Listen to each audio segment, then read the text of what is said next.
Next point आहे coefficient of emission और emissivity. जसं आपण याच्या आधी coefficient of absorption, coefficient of reflection आणि कोइफिशियंट ऑफ ट्रान्समिशन बघितले होते, तसा हा एक नवीन कोइफिशियंट, कोइफिशियंट ऑफ एमिशन, त्याच्यासाठी नोटेशन आहे स्मॉल ई. त्याचंच आणखीन एक नाव आहे emissivity. So the coefficient of emission और emissivity of a given surface is the ratio of emissive power capital R of the surface to the emissive power RB of a perfect black surface at the same temperature. म्हणजे कोणत्याही सरफेसचा coefficient of emission हा ratio आहे. Ratio कुणाचा घ्यायचा, तर त्या सरफेसची emissive power divided by perfectly black बॉडीची एमिसिव्ह पॉवर, टेम्परेचर सेम ठेवायचं. त्याचा फॉर्म्युला असा येतो E equal to R upon R बी.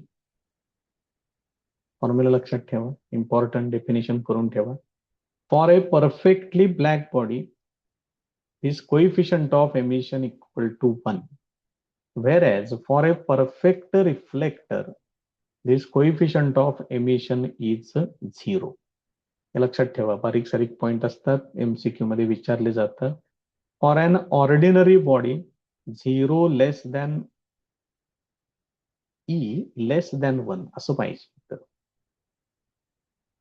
इथं जे रिलेशन आहे ते असं पाहिजे. इथं चुकलंय थोडंसं, इथं ई पाहिजे आणि इथं 1 पाहिजे, या पद्धतीने. For example emissivity of copper is 0.3. Emissivity is larger for rough surfaces and smaller for smooth and polished surfaces. म्हणजे सरफेस जितका जास्त रफ असेल तेवढी एमिसिव्हिटी जास्त असते. सरफेस स्मूथ आणि पॉलिश्ड असेल एमिसिव्हिटी कमी असते.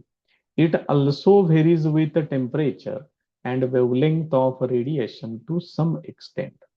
काही प्रमाणात ही एमिसिव्हिटी टेम्परेचर आणि इन्सिडंट एनर्जीच्या वेवलेंग्थ वरती पण अवलंबून राहते. त्याच्यानंतरचा पॉइंट आहे Kirchhoff's law of heat radiation. Important point, heat रेडिएशनच्या संदर्भातला किर्चॉफ्स लॉ आहे. काय सांगितले बघा, at a given temperature the ratio of emissive power to coefficient of absorption of a body is equal to the emissive power of a perfectly black body at the same temperature for all wavelengths.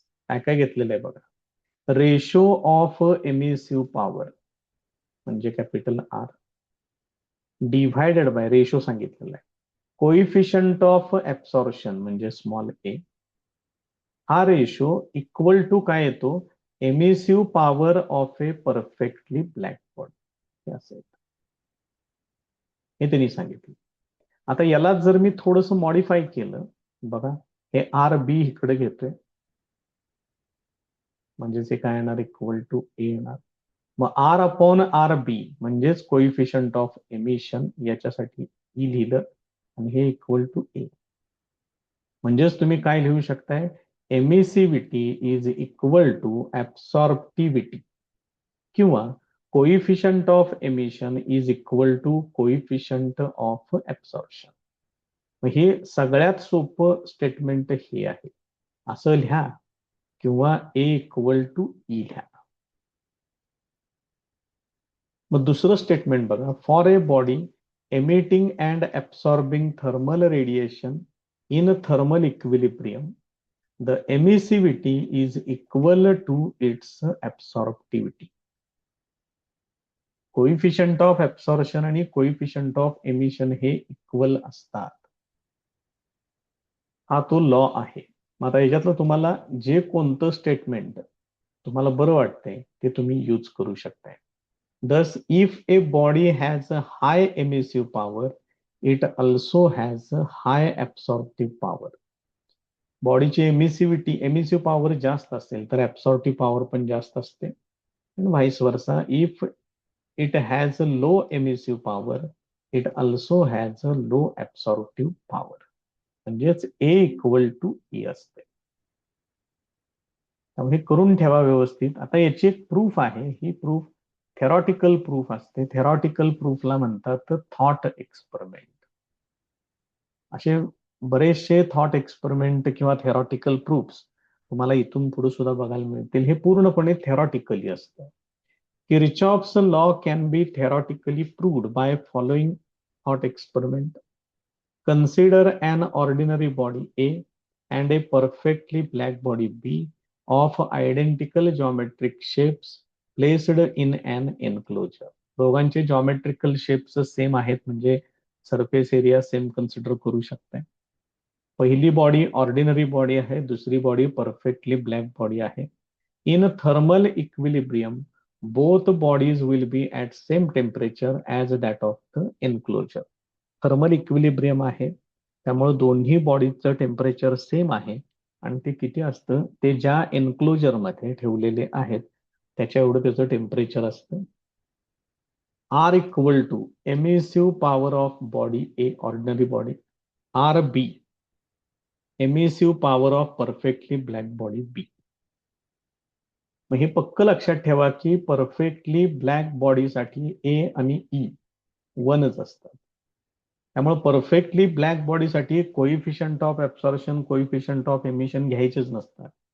A equal to coefficient of absorption of body A साठीच consider करायचं असतं. If Q equal to quantity of radiant heat incident on each body in unit time. Q एवढी energy प्रत्येक बॉडीवरती incident केलेली आहे. मग body ए absorb किती करणार? Q A equal to quantity of radiant heat absorbed by the body A. It is equal to, हा formula. हे कशावरून काढलं? आपल्याकडे फॉर्म्युला आहे A equal to Q A upon Q. मग याच्यावरून क्यू ए किती येणार? एवढे येणार. क्यू ने इकडे मल्टिप्लाय करा, म्हणजे इन्सिडेंट केलेल्या हीट एनर्जीचा काही भाग बॉडी ए ऍब्सॉर्ब करेल. त्यामुळे तिथलं हे रिलेशन आपल्याला लागेल पुढे.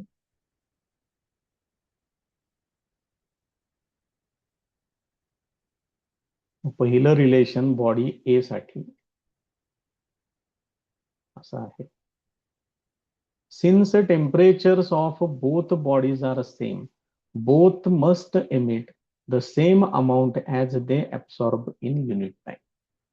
दोन्ही बॉडीचं टेम्परेचर सेम आहे, त्यामुळे दोघांच्याकडून बाहेर टाकली जाणारी एनर्जी आणि ऍब्सॉर्ब केली जाणारी एनर्जी सेम असणार आहे.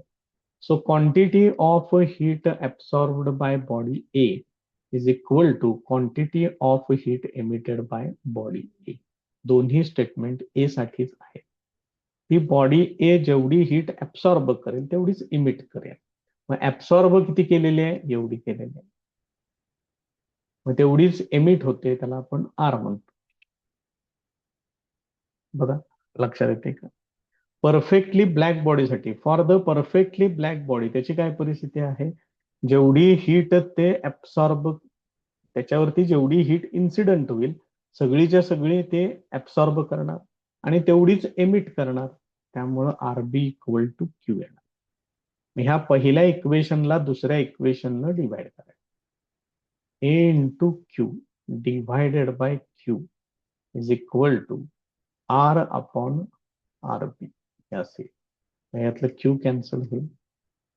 Therefore A equal to R upon R B म्हणजे स्मॉल ई असेल. या पद्धतीने हे व्हेरीफाय होईल. त्यामुळे सिंपल प्रूफ आहे, स्टेटमेंट पण खूप सिंपल आहे आणि इम्पॉर्टंट आहे, महत्वाचं म्हणजे. त्यामुळे हे तयार करून ठेवा, व्हेरी इम्पॉर्टंट. Kirchhoff's law. त्याच्या पुढचा पॉइंट आहे spectral distribution of black body radiation. आता हे ब्लॅक बॉडीचा थोडासा डिटेलमध्ये स्टडी केलेला आहे. त्या ब्लॅक बॉडीकडून बाहेर टाकली जाणारी जी काही एनर्जी आहे आणि वेव्हलेंग्थ यांना एकमेकांशी कोरिलेट करण्याचा इथं प्रयत्न केलेला आहे. The radiant energy emitted per unit area per unit time by a black body depends on its temperature. म्हणजेच त्याची एमिसिव्ह पॉवर असं म्हटले बघा, energy emitted per unit area per unit time, त्यालाच आपण आर लिहिलंय, एमिसिव्ह पॉवर म्हटले. हे टेम्परेचर डिपेंडंट असतं. Hot objects radiate electromagnetic radiation in a large range of frequency. ज्या बॉडीचं टेम्परेचर जास्त आहे त्याच्याकडून एनर्जी बाहेर टाकली जाते. फ्रिक्वेन्सीची जी रेंज आहे बाहेर पडणाऱ्या एनर्जीची ती लार्ज रेंज सांगितलेली आहे. Hence rate of emission per unit area or power per unit area of a surface is defined as function of wavelength lambda of emitted radiation.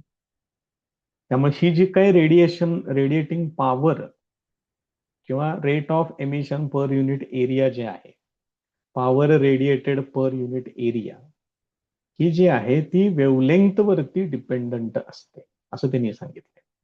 आणि त्यांनी नुसतं सांगितलं नाही, त्यांनी प्रत्येक वेव्हलेंग्थ मधून बाहेर पडणारी एनर्जी, बाहेर पडणारी पॉवर सुद्धा फाइंड आउट केली आणि मग त्याचा ग्राफ ड्रॉ केलाय.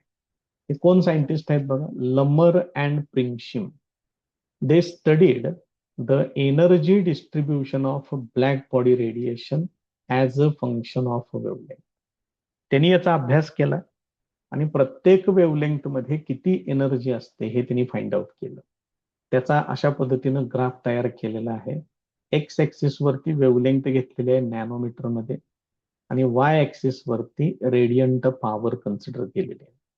दे represent graphically variation of radiant power per unit area as a function of wavelength lambda at different constant temperatures as shown.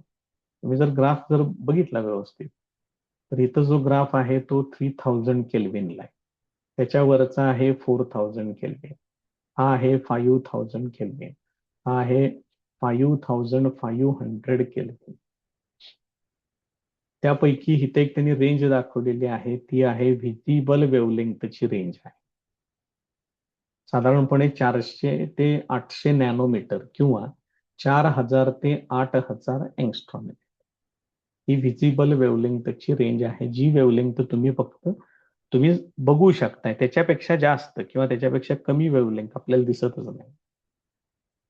So spectral distribution of a power radiated by a body indicates the power radiated at different wavelength. इथं जे distribution दाखवलेलं आहे ते तुम्हाला काय दाखवतं, तर कोणत्या वेव्हलेंथला किती पॉवर बाहेर पडते हे त्या ग्राफमध्ये दाखवलेलं आहे. The spectral distribution depends only on absolute temperature of A black body and is independent of the material. हे जे काही स्पेक्ट्रल डिस्ट्रीब्युशन आहे हे पूर्णपणे टेम्परेचर डिपेंडंट आहे. टेम्परेचर बदललं की ग्राफ बदलतो. मटेरियलचा त्याच्यामध्ये काहीही संबंध नाही. तर त्याच्यावरून त्यांनी काय काही कन्क्लुजन्स काढलेले आहेत ते आता बघूया. म्हणजे आपल्याला तो ग्राफ आता डिटेलमध्ये एक एक कन्क्लुजन साठी कन्सिडर करावा लागेल. पहिलं बघा काय म्हटलं, at a given temperature energy is not uniformly distributed in spectrum, that is as a function of wavelength of black body. कोणत्याही पर्टिक्युलर टेम्परेचरला एनर्जी युनिफॉर्मली डिस्ट्रीब्यूट होत नाही. तुम्ही याच्यातला कुठलाही ग्राफ घ्या, हा जर घेतला तर हे बघा वेव्हलेंग्थ वाढत चालली. जसं तुम्ही इकडे आलो उजवीकडे तसं वेव्हलेंग्थ वाढते, वेव्हलेंग्थ वाढत चाललेली आहे, एनर्जी सुद्धा वाढत जाते. एका ठिकाणी ती मॅक्सिमम एनर्जी होते, परत तिथून पुढं एनर्जी डिक्रीज व्हायला लागते. त्यामुळे एनर्जी कॉन्स्टंट राहत नाही, हे सगळ्यात पहिल्यांदा लक्षात ठेवा. त्याच्या पुढचं कन्क्लुजन बघूयात आपण.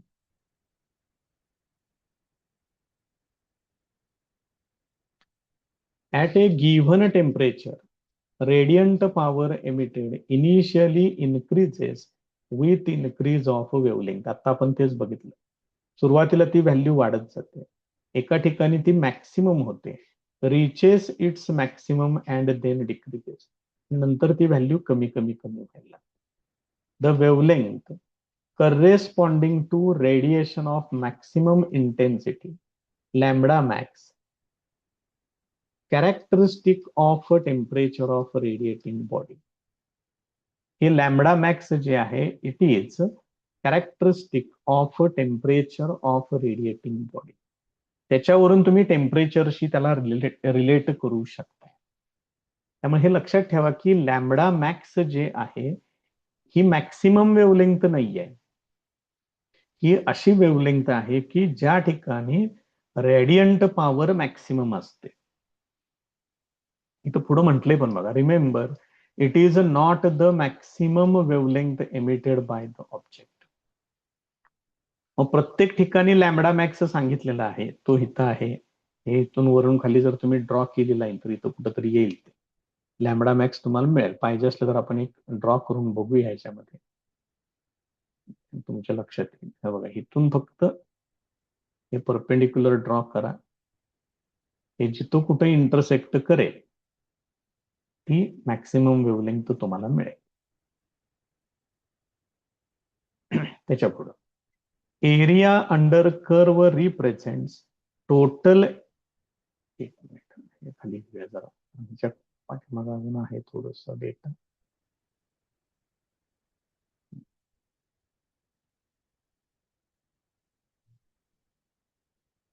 So area under curve represents total energy emitted per unit time per unit area by black body at all wavelengths. तुम्ही कुठलाही कर्व घ्या, त्या कर्वच्या खाली येणारा एरिया. आता समजा मी जर 4000 केल्व्हिनचा जर कर्व घेतला तर त्याच्या खाली येणारा हा सगळा एरिया. बघा लक्षात येते.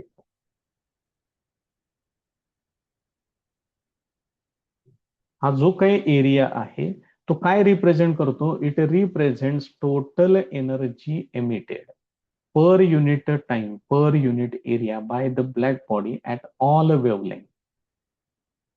लक्षात ठेवा, त्याचे कन्क्लुजन्स जे आहेत व्यवस्थित बघून ठेवा, व्यवस्थित करून ठेवा. त्याच्या पुढे कन्क्लुजन्स बरीचशी त्यांनी दिलेली आहेत त्याच्यामध्ये.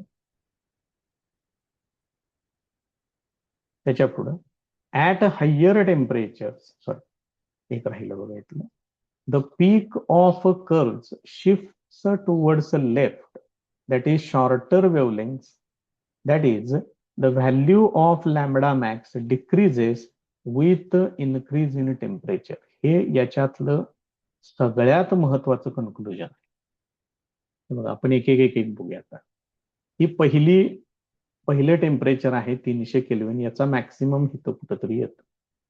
ज्यावेळेला 4000 केल्विन होते त्याचा मॅक्सिमम इथे येतो. 5000 केल्विन साठी त्याचा मॅक्सिमम इथे येतो आणि 5500 साठी मॅक्सिमम इथे येतो. म्हणजे जसं तुम्ही टेम्परेचर वाढवताय तसं लॅम्बडा मॅक्सची व्हॅल्यू जी आहे ती पाठीमागे येत जाते बघा. म्हणजे तुम्ही इकडे येताय लॅम्बडा मॅक्स साठी. It goes on decreasing, it moves towards left. जसं तुम्ही इकडे डावीकडे याल तशी वेवलेंथ कमी होते. हेच सांगितले वाक्य. द पीक ऑफ कर्व्स म्हणजे हा अप्पर पॉइंट, याला पीक म्हणायचं. The peak of curves shifts towards left, that is towards shorter wavelength. The value of lambda max decreases with increase in temperature. हे महत्वाचं कन्क्लुजन. त्याच्या पुढे बघा, at higher temperatures radiant power or total energy emitted per unit time per unit area under the curve corresponding to all wavelengths increases. जसं temperature वाढते तसं या प्रत्येक कर्वच्या खाली येणारा एरिया सुद्धा वाढत जाते. मी इथं दिसतेच तुम्हाला सरळ सरळ स्पष्ट. जर तुम्ही अगदी पहिला कर्व जर घेतलात तर त्याच्या खाली येणारा एरिया फक्त एवढाच आहे, खूप कमी आहे. हे जर तुम्ही हे घेतलं 5500चा तर याच्या खाली काय होईल? हा सगळा एरिया येणार. हा एरिया खूप जास्त होतो. मग या पद्धतीनं तुम्ही ते कन्क्लुजन सांगू शकताय. त्याच्याही पुढे जाऊयात आपण. बघा आणखीन एक कन्क्लुजन त्यांनी दिलेलं आहे, ते एक बघूया.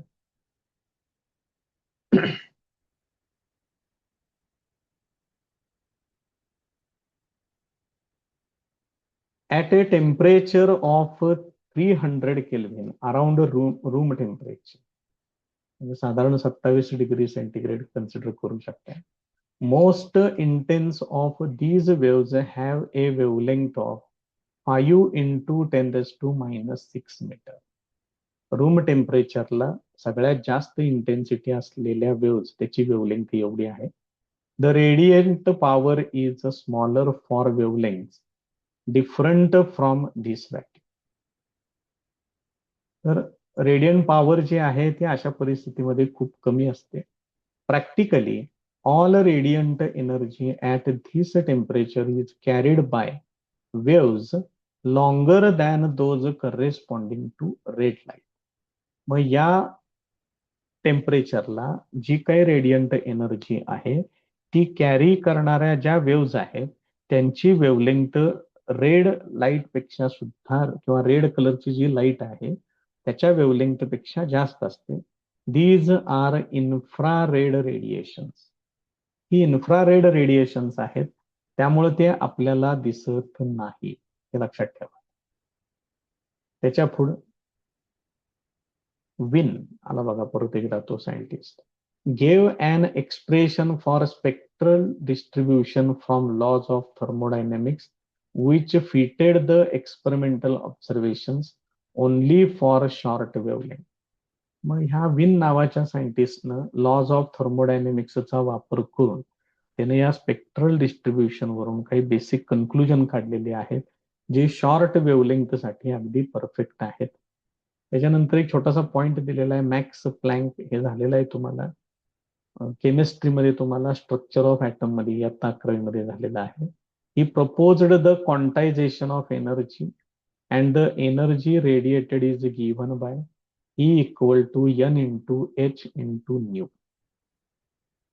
मग न्यू काय आहे? फ्रिक्वेन्सी आहे. एच युनिव्हर्सल कॉन्स्टंट, त्याला प्लँक्स कॉन्स्टंट म्हणतात.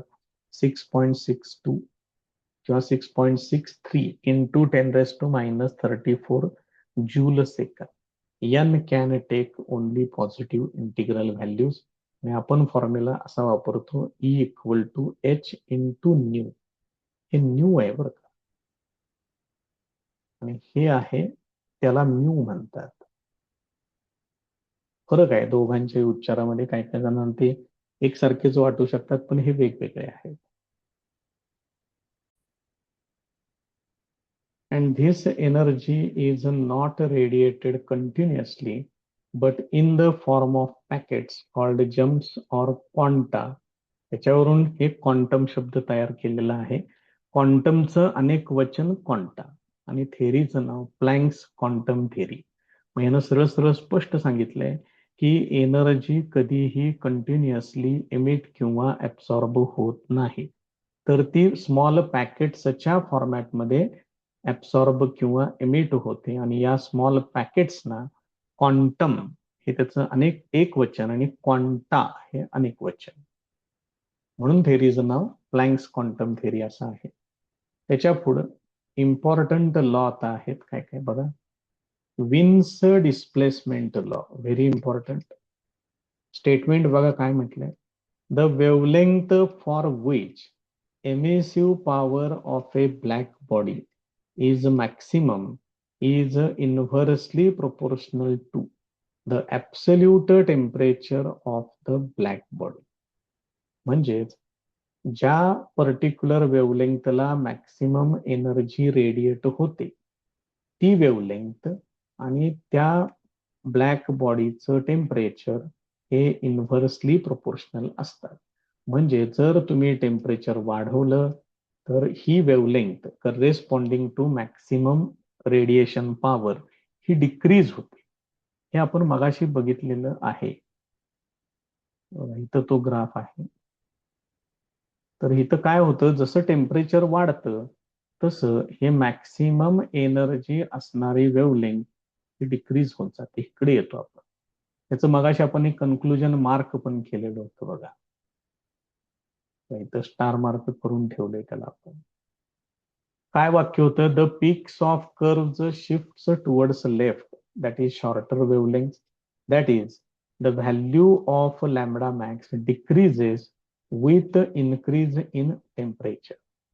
पण ह्या दोघांना, हे जे लमर अँड प्रिंगशिम नावाचे दोन सायंटिस्ट होते, त्यांना काही तो लॉ म्हणून सांगता आलं नाही, आणि यांच्या ग्राफवरून तो लॉ सांगण्याचं काम कोणी केलंय? या सायंटिस्टने केलं. हे असे असतात लोक, त्यांनी सगळं एक्सपेरिमेंट केलं, ह्यानं फक्त लॉ सांगितलं. So this lambda max and absolute temperature they are inversely proportional. एक प्रोपोर्शनॅलिटी कॉन्स्टंट घेतलेला आहे तिथं, स्मॉल बी, याच्यावरून टी ने इकडे मल्टिप्लाय करा, असे इक्वेशन पण येते.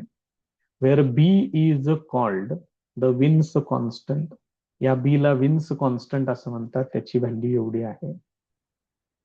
मग ह्या बी मध्ये काय काय येते बघा? लॅम्बडा मॅक्स आहे म्हणजे मीटर मध्ये येणार वेवलेंथ, आणि टेम्परेचर आहे केल्विन मध्ये येणार. एवढं व्हॅल्यू लक्षात ठेवा, 2.897 इंटू 10⁻³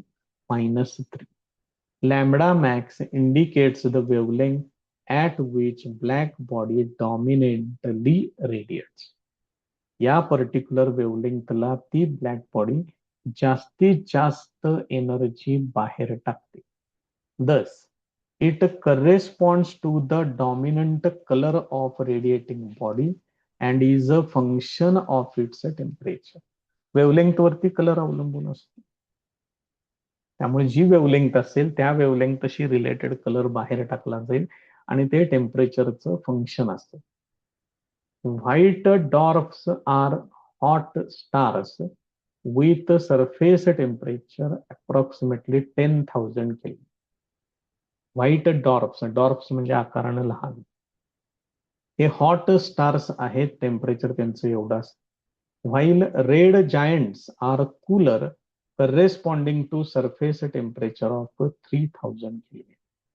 जे रेड जायंट्स आहेत, आकारानं मोठे आहेत, ते कूल आहे, त्यांचं सरफेस टेम्परेचर 3000 केल्विन आहे. म्हणजे ऍज कम्पेअर्ड टू 10,000 हे कमीच म्हणायचं temperature. This law is useful to determine temperatures of distant stars, sun, moon et cetera. हे याचं सगळ्यात महत्वाचं ऍप्लिकेशन आहे. या लॉचा वापर करून तुम्ही सन, मून, डिस्टंट स्टार्स, त्यांच्या सरफेसचं टेम्परेचर सुद्धा डिटरमाइन करू शकता. नेक्स्ट लॉ बघा, Stefan Boltzmann law of radiation. याचं स्टेटमेंट बघा काय आहे? The rate of emission of radiant energy per unit area or the power radiated per unit area of a perfectly black body is directly proportional to the fourth power of its absolute temperature. म्हणजे इथं ही जे काय power radiated आहे त्यालाच म्हणतात radiant energy per unit area.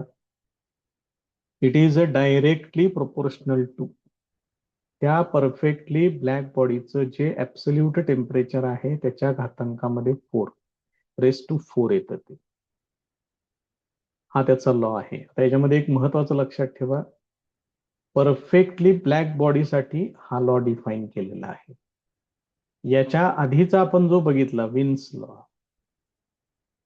त्याच्यामध्ये सुद्धा बघा म्हटलेलं आहे ब्लॅक बॉडी. त्यामुळे हे जे लॉज सांगितलेले आहेत ते ज्यांच्यासाठी आहेत तेच लिहिलं पाहिजे तुम्ही. जर या लॉज मध्ये तुम्ही परफेक्टली ब्लॅक बॉडी असा शब्द वापरला नाही तर मार्क गेला.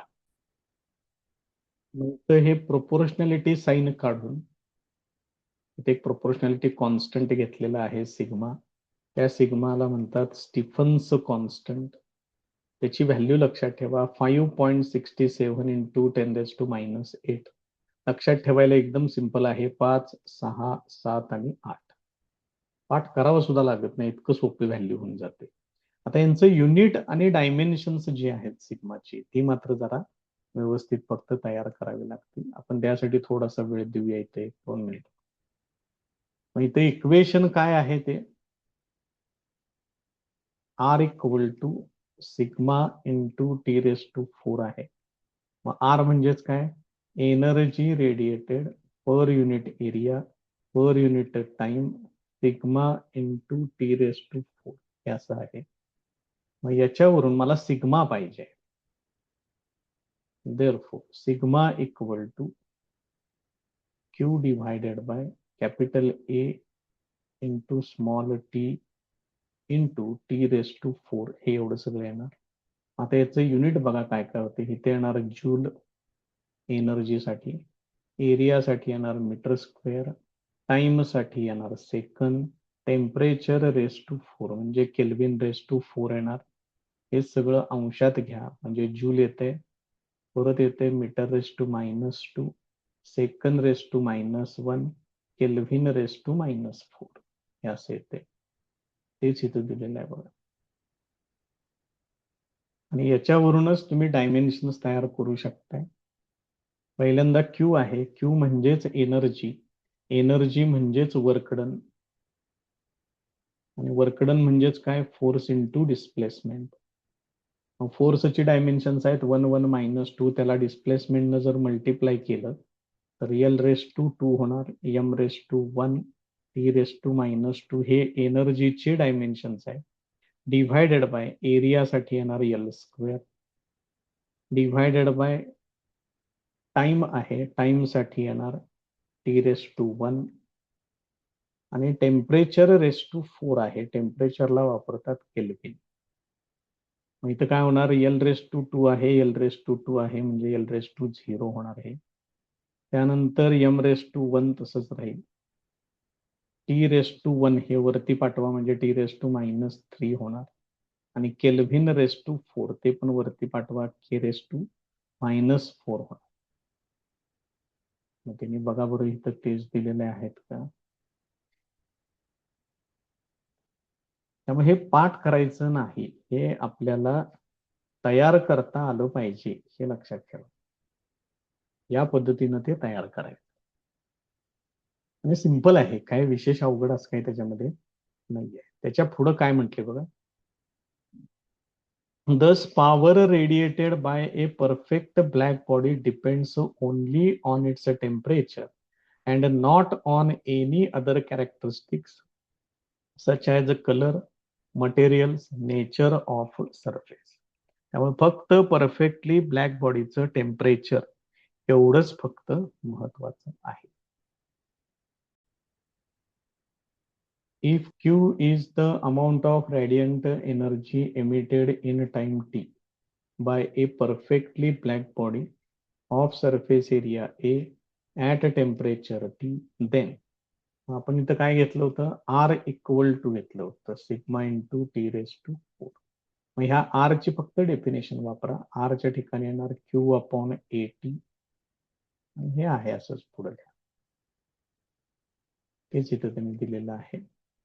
For an ordinary body, ordinary बॉडीसाठी मात्र थोडंसं तुम्हाला बदल करावा लागेल, कारण ऑर्डिनरी बॉडीसाठी तुम्हाला कोइफिशियंट ऑफ एमिशन घ्यावा लागेल. आणि हा कोइफिशियंट ऑफ एमिशन एवढा आहे.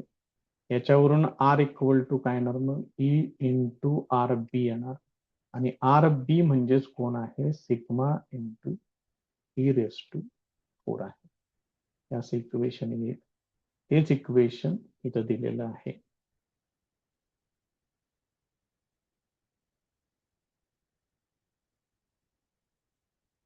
If the perfect black body having absolute temperature capital T is kept in a surrounding which is at a lower absolute temperature T0, energy radiated per unit area per unit time equal to sigma into T raised to 4. Perfectly black body आहे, बॉडीचं temperature capital T आहे, सराउंडिंगचं temperature T0 आहे, तर बॉडीकडून बाहेर टाकली जाणारी energy एवढी असेल. मग तीच बॉडी सराउंडिंग कडून एनर्जी ऍब्सॉर्ब पण करणार, energy absorbed from surrounding per unit area per unit time. काय करायचं, फक्त सराउंडिंगचं टेम्परेचर घ्यायचं, sigma into T0 raise to 4. मग साहजिकच बॉडीचं टेम्परेचर जर जास्त असेल तर एनर्जी रेडिएट होणार जास्त, ऍब्सॉर्ब कमी होणार. मग net loss of energy per unit area per unit time किती घ्यायचं, बाहेर टाकलेल्या एनर्जी मधून ऍब्सॉर्ब केलेली एनर्जी वजा करा, याच्यातून सिग्मा कॉमन घ्या, ते एवढे येते. हेच परफेक्टली ब्लॅक बॉडीसाठी झालं. हेच जर तुम्ही ऑर्डिनरी बॉडी जर घेतली, फॉर अन ऑर्डिनरी बॉडी, हाच फॉर्म्युला ठेवायचा, फक्त पुढे कोएफिशियंट ऑफ एमिशन ई घ्यायचं, एवढं लक्षात ठेवा. On the other hand, if the body is at a temperature lower than the surrounding, जर बॉडीचं टेम्परेचर सराउंडिंगच्या टेम्परेचर पेक्षा कमी असेल, तर बॉडी काय करणार, सराउंडिंग कडून हीट एनर्जी ऍब्सॉर्ब करणार. अशा परिस्थितीमध्ये बॉडी हीट एनर्जी गेन करेल. ती किती, तो गेन किती असेल, एवढा असेल, E into sigma T0⁴ minus T⁴. It will be the net gain in thermal energy of the body per unit area per unit time. Now, if the absolute temperature of a body is doubled, the power radiated will increase by a factor of 2⁴, म्हणजे 16 times. Thus, if a body radiates with some rate at room temperature 3000 Kelvin, the rate will double even if we increase the temperature of the body by 57 degrees centigrade.